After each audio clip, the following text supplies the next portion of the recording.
Chinnaswamy stadium ಬಳಿ ಕಾಲ್ತುಳಿತ ಪ್ರಕರಣ ಸಂಭವಿಸಿತು. 11 ಜನ ಪ್ರಾಣವನ್ನು ಕಳೆದುಕೊಂಡರು. ನೋಡಿ, ಪ್ರಾಣವನ್ನು ಕಳೆದುಕೊಂಡಿರುವ ವ್ಯಕ್ತಿಯ ಮೈ ಮೇಲಿದ್ದ ಚಿನ್ನಾಭರಣವೂ ಕೂಡ ಅವರ ಪೋಷಕರಿಗೆ ಸಿಕ್ಕಿಲ್ಲ.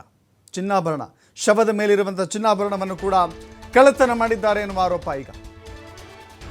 ಮರಣೋತ್ತರ ಪರೀಕ್ಷೆ ವೇಳೆ ಚಿನ್ನಾಭರಣ ನಾಪತ್ತೆ ಆಗಿದೆ. ಪೋಸ್ಟ್ ಮಾರ್ಟಮ್ ರಿಪೋರ್ಟ್ಗೆ ಕಳಿಸಿಕೊಟ್ಟ ನಂತರದಲ್ಲಿ ಆಕೆಯ ಮೃತಳ ಕಿವಿಯಲ್ಲಿದ್ದ ಕಿವಿಯೋಲೆ ಕಾಣಿಸ್ತಾ ಇಲ್ಲ. ಈ ಬಗ್ಗೆ ಠಾಣೆಗೆ ದೂರು ನೀಡಿದ್ದಾರೆ ಮೃತ ದಿವ್ಯಾಂಶಿ ಪೋಷಕರು ದೂರು ಕೊಟ್ಟಿದ್ದಾರೆ. ಕಮರ್ಷಿಯಲ್ ಸ್ಟ್ರೀಟ್ ಪೊಲೀಸ್ ಠಾಣೆಗೆ ದೂರು ಕೊಟ್ಟಿದ್ದಾರೆ.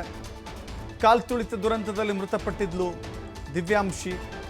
ಕಿವಿಯೋಲೆ ಕಾಣೆ ಬಗ್ಗೆ ದೂರು ನೀಡಿದ್ದಾರೆ ತಾಯಿ ಅಶ್ವಿನಿ.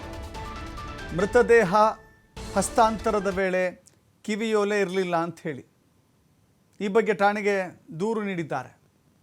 ದಿವ್ಯಾಂಶಿ ತಾಯಿ ದೂರು ಆಧರಿಸಿ FIR ದಾಖಲು ಮಾಡಿಕೊಳ್ಳಲಾಗಿದೆ. ನೋಡಿ, ಮಾನವೀಯತೆ ಸತ್ತಾಗ ಮಾತ್ರ ಇಂಥ ಕೃತ್ಯಗಳು ನಡೆಯುತ್ತೆ.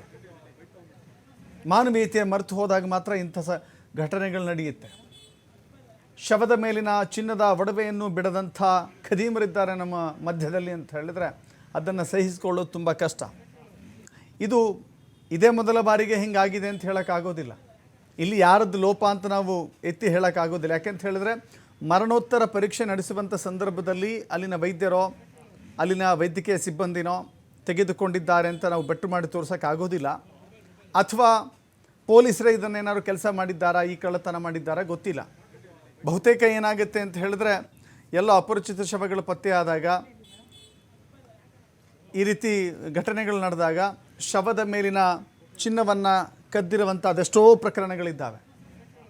ಮೈ ಮೇಲೆ ಚಿನ್ನ ಇದ್ದಂಥ ಶವ ಪೋಷಕರಿಗೆ ಅಥವಾ ಅವ್ರ ಕುಟುಂಬಸ್ಥರಿಗೆ ನೀಡುವಾಗ ಮೈ ಮೇಲೆ ಚಿನ್ನ ಇರೋದಿಲ್ಲ. ಅದು ಎಲ್ಲಿ ಹೋಗಿರುತ್ತೋ, ಪೊಲೀಸರೇ ಕದ್ದಿರ್ತಾರೋ ಮತ್ತೊಬ್ಬರೇ ಕದ್ದಿರ್ತಾರೋ ಗೊತ್ತಿಲ್ಲ. ಆದರೆ ಇಲ್ಲಿ ಮತ್ತೊಂದು ಅದೇ ರೀತಿಯ ಜೀವಂತ ನಿದರ್ಶನ ಇದು. ಮೃತರ ಕುಟುಂಬಸ್ಥರೀಗ ದೂರು ಕೊಟ್ಟಿದ್ದಾರೆ. ದಿವ್ಯಾಂಶಿ ತಾಯಿ ಚಿತ್ರದಲ್ಲಿದ್ದಾರೆ, ದೂರು ಸಲ್ಲಿಕೆ ಮಾಡಿದ್ದಾರೆ. ಮೊದಲೇ ಮಗಳನ್ನು ಕಳೆದುಕೊಂಡಿರುವ ದುಃಖ ಅವರನ್ನು ಆವರಿಸಿರುತ್ತೆ. ಇದರ ಮಧ್ಯೆ ಇಂಥ ಅಮಾನವೀಯ ಘಟನೆಗಳು ಮತ್ತಷ್ಟು ಅವರ ನೋವನ್ನು ಮತ್ತಷ್ಟು ಹೆಚ್ಚಳ ಮಾಡಲಿಕ್ಕೆ ಇವೆಲ್ಲವೂ ಕೂಡ ಕಾರಣ ಆಗುತ್ತೆ. ಯಾರು ತಪ್ಪಿತಸ್ಥರಿದ್ದಾರೋ ಅಂಥವರನ್ನು ಕಂಡುಹಿಡಿಬೇಕು. ತಕ್ಕ ಕ್ರಮವನ್ನು ಕೂಡ ತೆಗೆದುಕೊಳ್ಳಬೇಕಾಗಿದೆ. ಇಲ್ಲಿ ಮೇಡಮ್